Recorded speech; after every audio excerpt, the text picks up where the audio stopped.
Once upon a time, there was a nuclear apartheid state called White South Africa. You remember that? It was also supported by the West, and it did have a strategic partnership with Israel, especially on nuclear weapons. In 1994, I landed in South Africa, and the first experience I had with the dismantling of that apartheid entity was when Nelson Mandela in 1994 became the president of free democratic South Africa.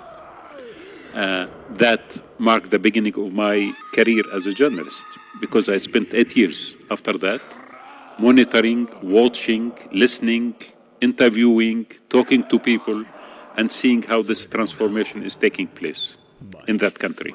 South Africa today stands for Palestine and stands for ending the twin regime of the apartheid regime of South Africa, which is the current Zionist regime.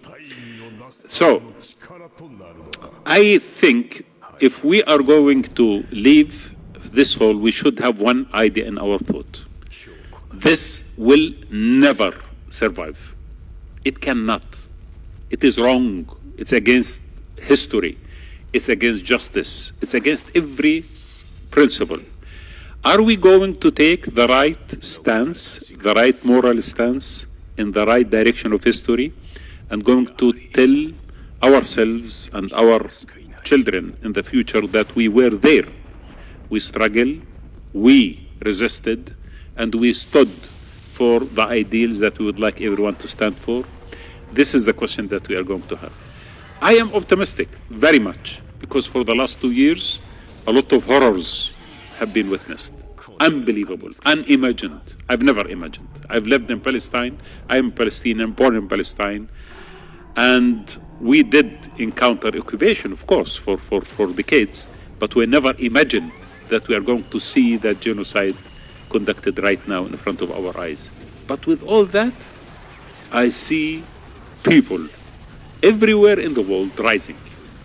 And I see students in universities, artists, actors, academic circles, and many, many people all over the world standing, rediscovering what justice is about and defending themselves and their future. And this is very important, and this is very telling. And this is why we have a new bond emerging, a new brotherhood for justice, a new cycle, which in my opinion might renew the decaying cycle that we are talking about. So never lose hope, and actually be happy that you are part of the right place in history. The biggest story, the biggest scandal in Gaza continues to be the operations of the so-called Gaza Humanitarian Foundation. Over the last 2 weeks, which coincides with Israel and the US's war on Iran, at least 169 Palestinians trying to get food from GHF distribution points have been killed, and Palestinians have documented what that looks like. The sites are exposed, there's no shade from the summer heat, there's no crowd control or guarantee of safe passage, which has led to UN officials calling them death traps. The GHF has kept its funding a secret for the most part, but what we do know is that the US government supports the organization. It has authorized $30 million in funding, and according to Reuters, the figure could increase to hundreds of millions of dollars. In a recent press briefing, State Department spokesperson Tammy Bruce said 44 million meals have been distributed by GHF so far. We are committed to endorsing, helping, and promoting efforts to make a difference. Meanwhile, doctors in Gaza are sounding the alarm. They're running out of baby formula. Some newborns have been given less than 36 hours to live. ما فيش حليب محتاج أدوية حتى يصير منيح حتى يتحسن حتى يعيش حتى يشوف الحياة احنا في وضع صعب احنا بحصار. All of this is happening while aid trucks not affiliated with GHF sit just a few kilometers away at border crossings, blocked from entering Gaza by the Israelis. The daily killings of starving Palestinians has become so normalized that it barely registers in much of the Western media. And as for the GHF, it continues to operate in the shadows with no accountability and the full backing of Washington.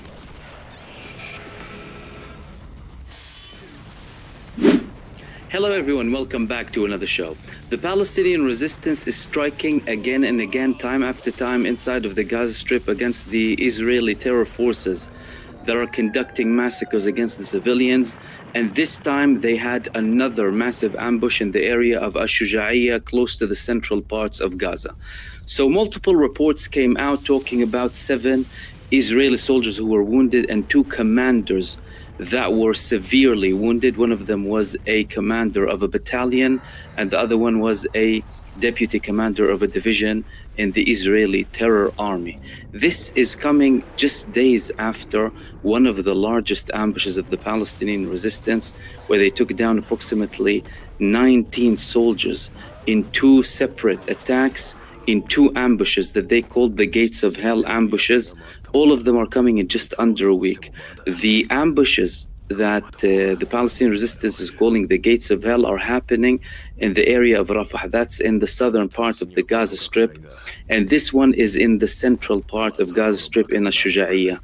It started by Israel declaring that there is a mass casualty incidents inside of the Gaza Strip. And in all of those recent attacks from the Palestinian resistance, Israel declared the same thing.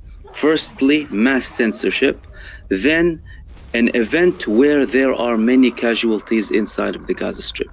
They confirmed that 9 were wounded, 2 severely wounded. They're most likely going to declare that they died. All of this information is coming, by the way, without the Palestinian resistance declaring all of the details about this operation. They might come up with further details later on. However, it's noteworthy to mention that the Palestinian resistance doesn't always mention everything due to security measures and developments that are happening on the ground at the time of the operation or after the time of the operation.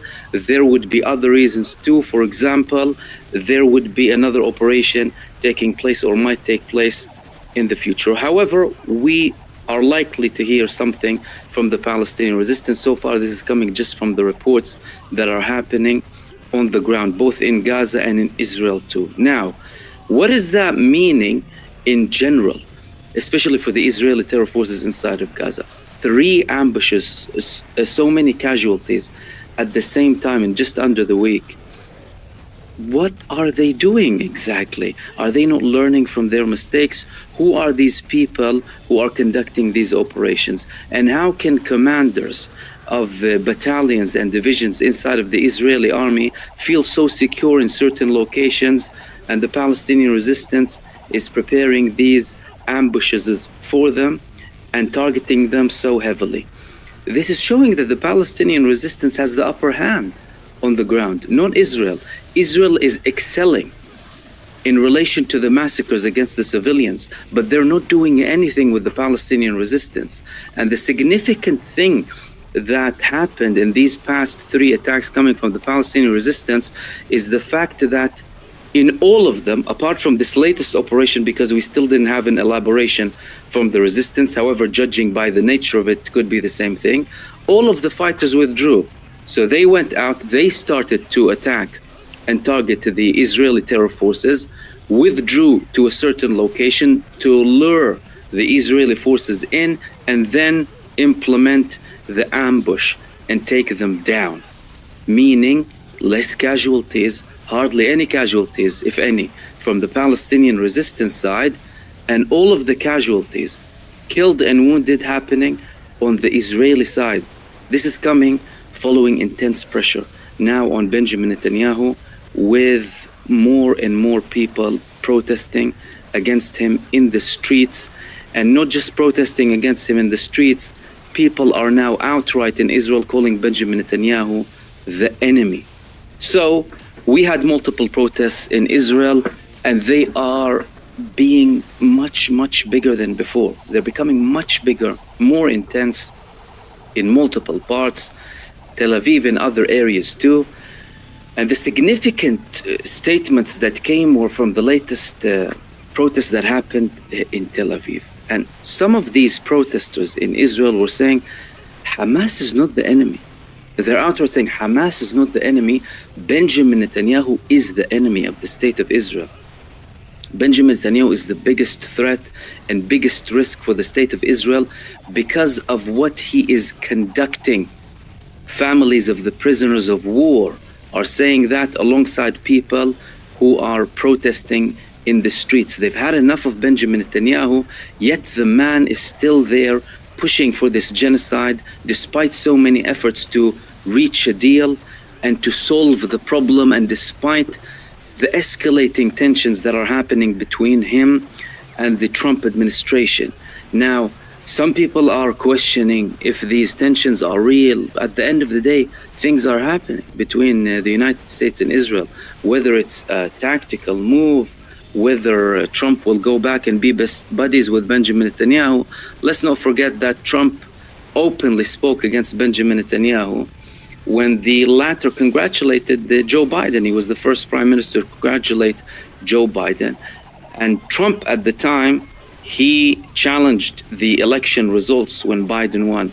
So he took a lot of offense to that after Benjamin Netanyahu greeted him. Then later on, things gradually started to become better between them. But Trump now, and according to many reports, is applying pressure on Benjamin Netanyahu to reach a deal, at least upon his arrival to the region. In Israel, there are indications and reports showing that Israel knows that there is a need and a demand from the administration inside of the United States to reach a deal when Trump arrives, because the ultimatum that was given by Benjamin Netanyahu to the Palestinian resistance before Israel conducts what it called the Gideon's chariots inside of the Gaza Strip said that if Hamas don't reach a deal, if Hamas don't agree to a deal. Now, of course, Israel's trying to apply leverage on the Palestinian resistance with the constant massacres against the innocent civilians. However, the Palestinian resistance is not going to give in quickly. As a matter of fact, Steve Witkoff himself told the Israelis and published this information that the price will be heavier if Israelis won't accept a deal, meaning the conditions will be in the favor of the Palestinians and the Palestinian resistance rather than Israel if Benjamin Netanyahu continues with his stubbornness and continues this genocide inside of the Gaza Strip. Now, this is causing lots of problems and it's causing embarrassments to Israel, especially with more reports coming from Israel about Hamas using all of the weapons that are being left by the IDF or haven't detonated inside of the Gaza Strip. So we had this one report here in The Marker saying that the economy of detonation, they called it, the IDF left Hamas with explosive worth tens of millions of dollars. According to this article here, the Air Force estimates the number of unexploded ordnance at least 3,000. They're saying for Hamas, it is a treasure trove, but the IDF does not provide soldiers with a mapping of the unexploded ordnance. And the IDF are saying we are making every effort to deal with the unexploded ordnance. Now, unexploded ordnance, we spoke about this several days back when the armed wing of the PIJ, Saray al-Quds, detonated an MK-84. The biggest bomb that Israel lands on Gaza, a 1-ton bomb that Israel lands on civilians. They found one that wasn't exploded, and they exploded it in a group of Israeli terror forces inside of the Gaza Strip, taking all of them down. There was an explosion that everyone heard, even in Israel, and that eventually was, according to the Palestinian resistance, an actual MK-84, the full MK-84 unexploded. And according to this report and to Israeli estimates, they have 3,000 of these now, meaning the Palestinian resistance now has capabilities more than ever before. And that's being confirmed by people inside of Israel. One of them was the deputy Major General in reserve in Israel, Yisrael Ziv. He said that Hamas increased its capabilities and its fighting mechanisms inside of Gaza. And if we allow more troops to go into the Gaza Strip, we will risk having very big losses. This is a confirmation coming from people who were major generals in the Israeli army. This is a major general in reserve, confirming what the IDF chief of staff currently stated when he warned Benjamin Netanyahu that we're facing a horror scene.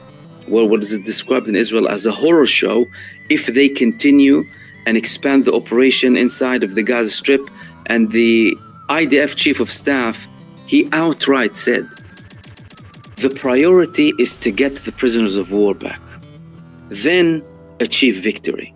According to Netanyahu, achieving victory is number one, getting the prisoners of war back is number two.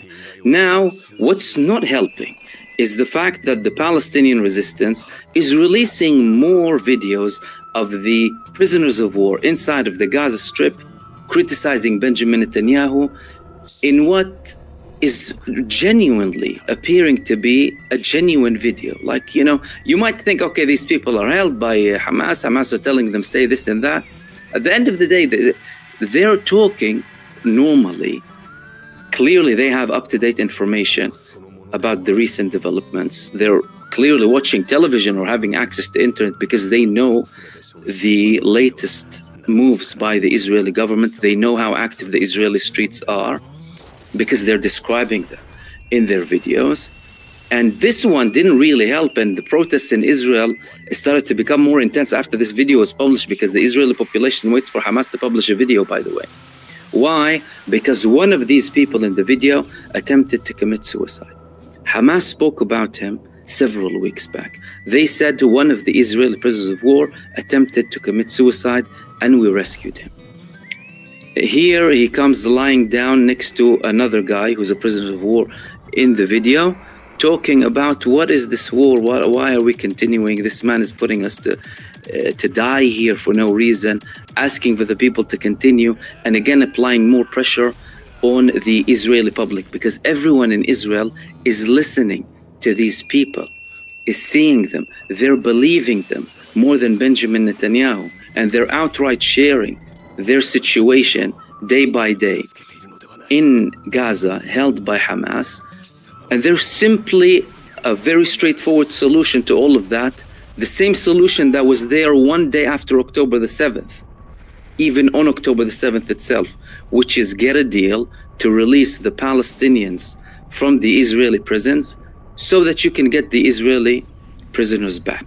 However, of course, Benjamin Netanyahu had different plans. Benjamin Netanyahu had plans to occupy Gaza, to expand a war, to have an endless war that would continue up until his term ends, and then potentially reach a deal when his situation is secure. So yeah, man, obviously we're seeing some fucked up things happening in the world. And, you know, we're seeing the UK and the US be complicit in war crimes and genocide happening over there to the Palestinian people. And I know we're on the BBC, that we're not going to say anything crazy, all right? Leave that for them lads, you know what I mean? But we have seen, unfortunately, we have seen a strange reaction to people that come out and voice support for Palestine, even though anybody with any kind of moral compass can surely tell that what is happening over there in Gaza is a tragedy. So look, we're not pacifist punks here over at Bob Vylan Enterprises. We're not pacifist punks. We are the violent punks, because sometimes you got to get your message across with violence, because that is the only language that some people speak, unfortunately. This next song, we want to dedicate it to every single band that is using their platform to speak up for the Palestinian people. and speak against the crimes that Israel, the UK, and the US, and much of the Western world are complicit in. So this is for all of you, like this is for Murder Capital, this is for Kneecap, this is for Amel and the Sniffers. Every single band out there using their platform to speak up for the Palestinian people. Because we must pray, hope, and wish to see a day where the Palestinian people are liberated and free from the tyranny of the Israeli government. Free, free! Free, free! Free, free! Free, free! Free, free! Free Palestine each and every single time this is pretty soft. How we got here really segues directly from what Wadah shared with us. That this is not new. I mean, as you were speaking in my simplistic terms, I was thinking, how did that work out for you, Badwin, in 1100? And it is a conversation that exists in certain Israeli Jewish and Zionist circles. This is the third Jewish Commonwealth. Does it end with the abruptness and with the same results of the previous ones? And so, how we got here is not that difficult, actually, to position in the history of a settler colonial project, the history of grand schemes for that region. I would, though, say this: the extremity of where we have reached, of what we see every day, and of what that polling speaks to. And in a parenthetical, I'd say on that polling, that it does speak to the genocidal turn that Israeli society has taken. I think it also speaks to something that is not unique to that place, which is people experience a lot of cognitive dissonance in a time of dramatic turmoil and conflict. So you'll also get, a majority who would say bring the war in Gaza to an end, which isn't the same, which doesn't contradict also wanting to physically remove everyone. But if I were to locate the extremity of this, yes, I would do so in that society, but I would do so also in the context in which it's operating, and I would link it to something that for me was interesting rather than just a gotcha moment, which is what the Canadian Prime Minister Mark Carney said a couple of days ago. He described what a two-state solution in Western parlance might look like, and he said, a Zionist Palestinian state, if you like. Now, my reaction wasn't, oh my God, Mark Carney must be the worst human being in the world or the most dumb guy in the world. My reaction was, this is fascinating. Here is someone who is clearly smart and learned and not steeped in this region or its history. His thing is economics. He was the governor of the Bank of England. He's become the Prime Minister of Canada. And he obviously had some inkling of what was going on, but is learning on the job. And he obviously heard from his advisors, knew a little bit, heard from other Western leaders, and he processed it in his mind as, okay, I see what you mean. The Palestinians basically have to accept their dispossession. Now, I'm clearly putting words in his mouth, okay? Or at least in his thought process. That is what the West is offering, a Zionist Palestinian state that's not a state at all, and its parameters are defined by those who dispossessed it and those who made that dispossession possible. So this was actually a moment of accurate reflection of how the settler colonial entity, with its colonizer backers, views the future of that region. And I think that's a crucial plank in trying to grapple with the answer to your question. And it has helped take Israeli society in a direction where, this very much ties into what you said, Wadah, where it is zero-sum and it is overreach. And somewhere in there may be an awareness that having done everything they've done to the Palestinians, they have to go the whole distance, because this will end as those other, attempts at imposing Western fantasies. Now, the other fascinating thing, fascinating in the sense of dreadful, but in that respect, was the ease with which those Western leaders who were beginning to feel some pressure to talk a slightly different language about Gaza in the days leading up to Israel's unprovoked act of aggression and violations of the UN Charter vis-a-vis Iran. In the days leading up to that, the sense of this additional layer of cruelty, of turning aid distribution sites into slaughterhouses and killing fields, that they felt that from their public they had to react. They didn't do anything practical or meaningful. But then look at the language within minutes of Israel, a nuclear armed state, not a member of the NPT, conducting a military strike against Iran. Their first response was Israel's right to defend itself, the threat of Iran, and Israel as the victim.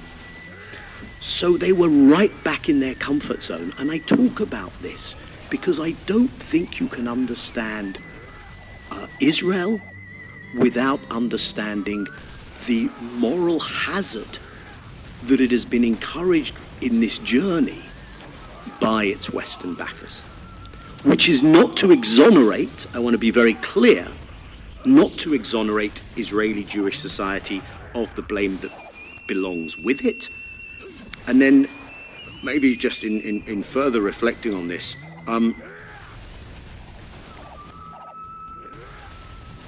we have seen the vulnerabilities of that hubristic overreach, of what happens when you go into a zero-sum place, being exposed.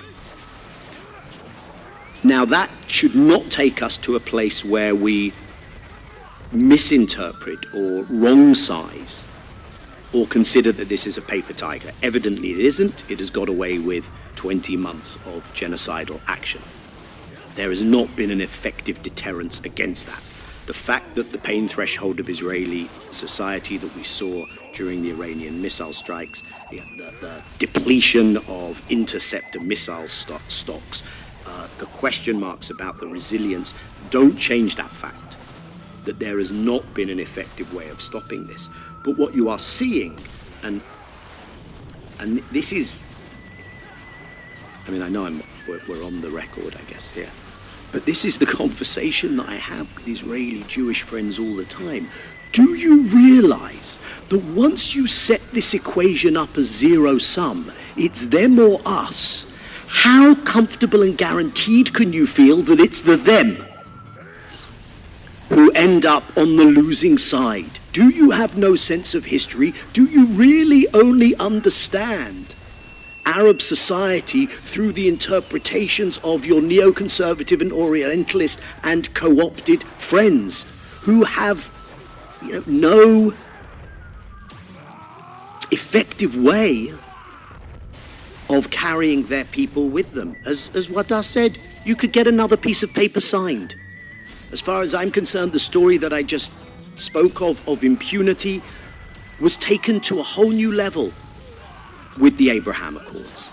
I'm not suggesting there was a causal line between the Abraham Accords and genocide, but I am suggesting that if Israeli society indulged the idea of total impunity prior to those accords, it went to a whole new level in its understanding of impunity after those accords.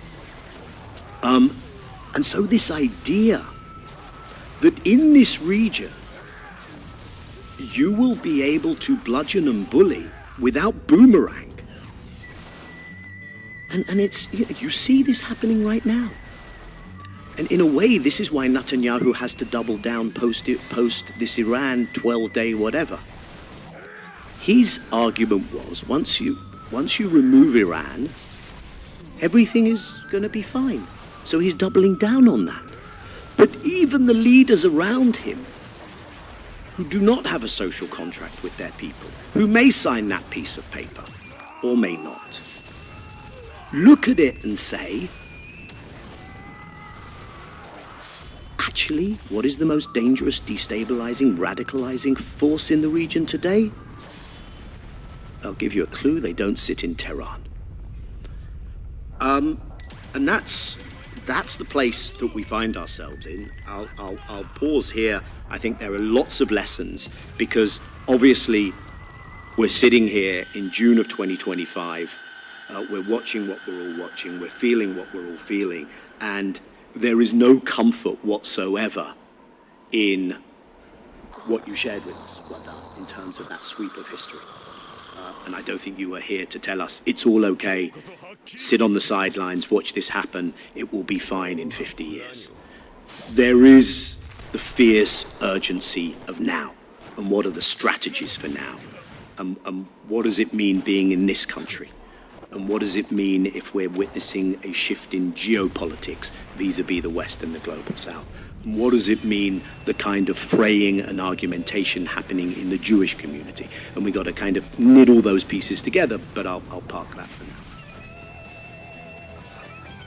The mass hysteria in British newspapers this morning about the events at Glastonbury yesterday, where 200,000 people essentially took part in a pro-Palestinian uprising of Britain's youth, cannot disguise the fact that the country, and indeed the whole of the Western world, at least on the popular level, has moved seismically. The plates have shifted.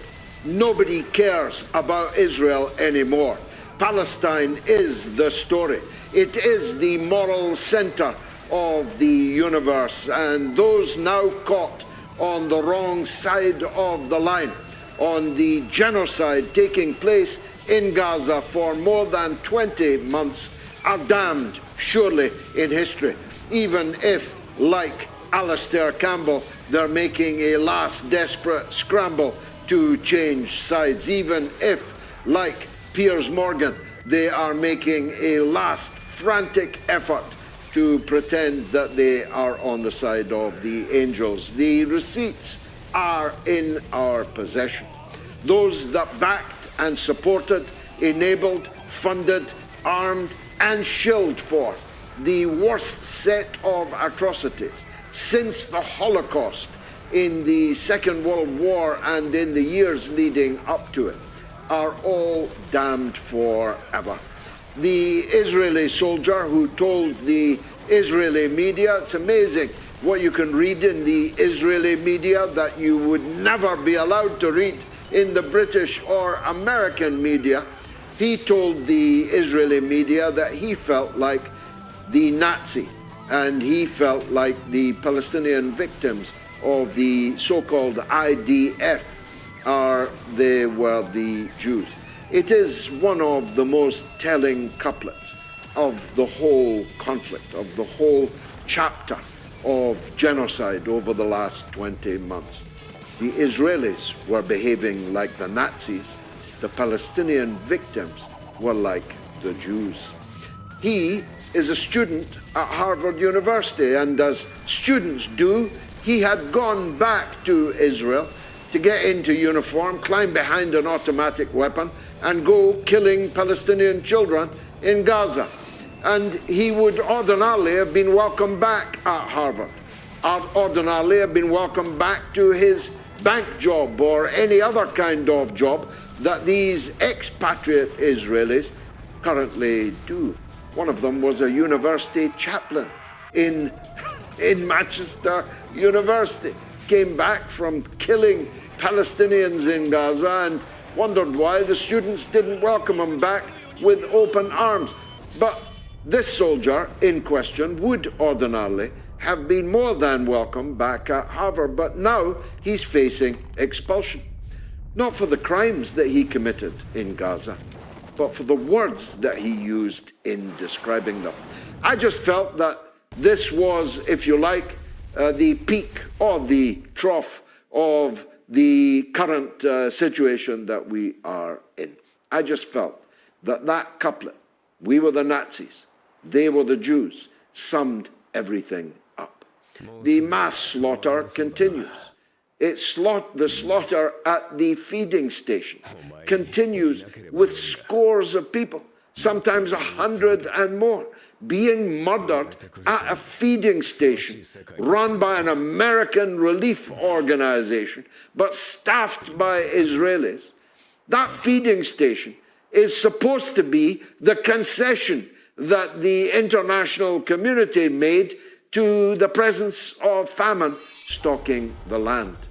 But virtually every single day, scores, when it is not hundreds, of Palestinians are murdered there as they desperately seek food and water. It is now, again, according to a Harvard University study, likely that we have been grossly underestimating the number of Palestinians killed in Gaza over the last 20 months. It may very well be that 500,000 nearly Palestinian refugees, for almost everybody in Gaza is already a refugee, even before all this began on October the 8th, the year before last. These hundreds of thousands of refugees who are, and I stress the word refugee for this reason, the responsibility legally of the international community, of the United Nations, have been massacred. Not just by shot and shell, not just by bomb and rocket, but by a deliberately inflicted famine. They have died of thirst. They have died of lack of food. And now some of the food being distributed in the Gaza Strip has been found to have been laced by a highly addictive pain-killing drug. I'm not making any of this up, amazingly. Amazingly, all of this is true and uncontested, except by Ben Goldsmith, who had to be rebuked by Jemima Khan, his own sister, on social media today. Ben, you should be ashamed of yourself. I'm certainly ashamed to have once described you as a friend of mine. It's not been debunked, Ben. It's been proven. It has been proven by the Israeli media themselves. The Haaretz newspaper, which is the last remaining tiny candle, like a candle on a birthday cake, of anything remotely approachable as honesty and truth, has told us exactly what's happened, and the Israeli soldiers involved in the mass murder are telling us everything too. So all around the world, millions, hundreds of millions actually, now bristle with hatred and detestation against anything called Israel. And that's what was on view at Glastonbury yesterday. Except it wasn't meant to be on view. When Kneecap came onto the stage, the BBC, which had tried hard to have them banned from Glastonbury in the interest of cultural freedom and freedom of speech, you must understand, they failed to have them banned from the stage. Keir Starmer, the Prime Minister, failed to have them banned from the stage. So as soon as they came on the stage, the BBC cut the feed of Glastonbury, for which they had paid a fortune in BBC licence payers' money. They cut the feed and cut to another stage. But not only are these people malignant, cancerous, they're also fools. because they cut to a stage where somebody that we'd never heard of, called Bob Vylan, was even more rampantly anti-Israel and pro-Palestinian than Kneecap were. I'm not going to repeat the words that he said, although the people who are in a paroxysm of fury about the chant that he led have been utterly silent, while children have been murdered in their thousands upon thousands upon thousands. And you have been silent, and you want to get us riled up about a chant at Glastonbury? What kind of hypocrites are you? Labour MPs, somebody called Tap Out Ben Tap MP, who just described on Twitter how utterly depressed he is that people were chanting death to the IDF at Glastonbury, but he hasn't said one word about the crimes, war crimes, crimes against humanity carried out by the IDF on his phone, available on YouTube for over 20 months. These hypocrites are so beneath contempt, it's almost difficult to find the words to wither them with. But they cut to Bob Vylan, who presumably is now an international superstar. I'd never heard of him before. His music's not my kind of music. Has gone viral everywhere. And I'm sure his downloads on Spotify are doing well also. He turns out to be a man with a double-barreled name from the United States who's been supporting Palestine since he was 15 years old. So the BBC could easily have checked his social media when they cut from Kneecap to him, but they're idiots as well as knaves. Kneecap themselves, well, they seem to have had a relatively uncontroversial outing at Glastonbury, and good luck to them, because, as Mo Cara, the lead singer, said when he came on the stage, "I am a free man." Most of us thought it was a metaphor, but it was literally true. The terrorism charge, yes, terrorism charge, on which he appeared in court last week for holding a flag that somebody handed to him when he was on stage, has been dropped in total ignominy. The British state authorities that last week had a court hearing, brought the man to court last week, have now dropped all charges against him. And the reason for that is plain. There is no jury anywhere in the land or many lands who would convict the guy standing up against the genocide, whilst the British government is in full support of the genocide. There's no jury anywhere that would have found Mo Cara guilty, so they have dropped all charges against him. And the Avon and Somerset police are such idiots, they put out a tweet saying they were reviewing the video of this Bob Vylan. Don't be stupid, PC Dixon. Why don't you go and investigate some real crimes? Why don't you investigate the crime of the British Prime Minister, who said that Israel had the right to starve people to death, to deny them food, water, medicine, electricity. I know his name. I even know where he lives. In fact, there's Ukrainian rent boys that could tell you where he used to live. Whatever happened to that case? Why do the wheels of justice in Britain grind so exceeding slow for some cases, but not for others? That woman Connolly didn't grind very slow for her, and she's rotting behind bars. Very swift was that justice. But Dan Norris, the Labour MP, who's facing multiple rape and child sex charges, we're not going to see him in court until well into next year.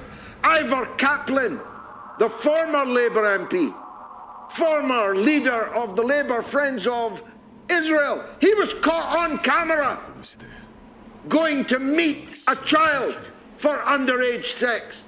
When's his case coming up? How come kneecap were in court so quick? Why are you able to drop some charges so quick? I tell you, this government is making a mockery, not just of the justice system, but of the police force themselves. Why don't you go and investigate some real crimes, copper, and leave the rising tide of support for the Palestinian people alone? Because it's not a crime. If most people in the country are with them, it is not a crime. And neither is throwing red paint on a warplane. That's all. Not bursting its tires, not disabling its engine, still less unfastening its bombs. Throwing red paint on a warplane that, it turns out, doesn't even belong to the Royal Air Force or the Ministry of Defence or the British government or the British people. It belongs to a hedge fund.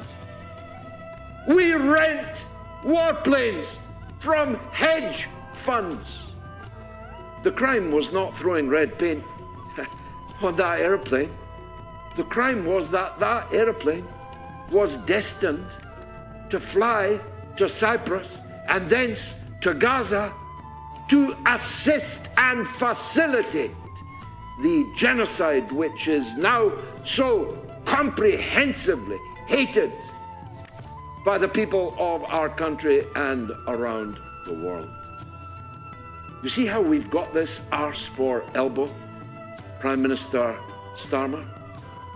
Whoever it was in your government that advised you to move heaven and earth to convict Mo Kara of kneecap is such an idiot. I very much hope that you don't fire them. Keep them. Let them make mistake after mistake so that your premiership is soon nailed in its political coffin, as it is surely destined to do. Now, we ran a poll this evening. Will the Israel-Iran ceasefire hold? 31,721 of you have already voted, but I can give you the answer, though you're welcome to keep voting. Netanyahu was supposed to appear in court tomorrow.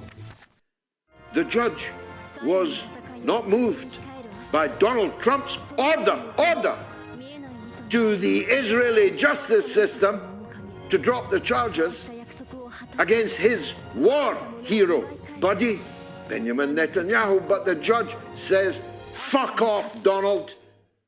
This is a court. You don't get to order us what to do. And so Netanyahu was due in court tomorrow. But now he isn't. And he isn't because in a late night and secret session last night, the Israeli armed forces and the Mossad and Netanyahu himself persuaded the judge there's going to be very, very big events this week. And it would be very inconvenient to the Zionist state if the Prime Minister were in court at the time. So it's not going to hold. And our old friends, Channel 13 in Israel, have just announced that there's going to be massive military action launched this week by Israel against Iran. And this time, they said, it will be unexpected. Like the last time, the sneak attack which killed so many Iranians, families, women, children, neighbors of scientists and other public officials in Iran. Oh no, this time it's going to be unexpected, which may very well mean that it is happening right about now. I hope that Iran is better prepared this time than it was last time. I have a strong feeling that they are. This is the mother of all talk shows. Stay tuned.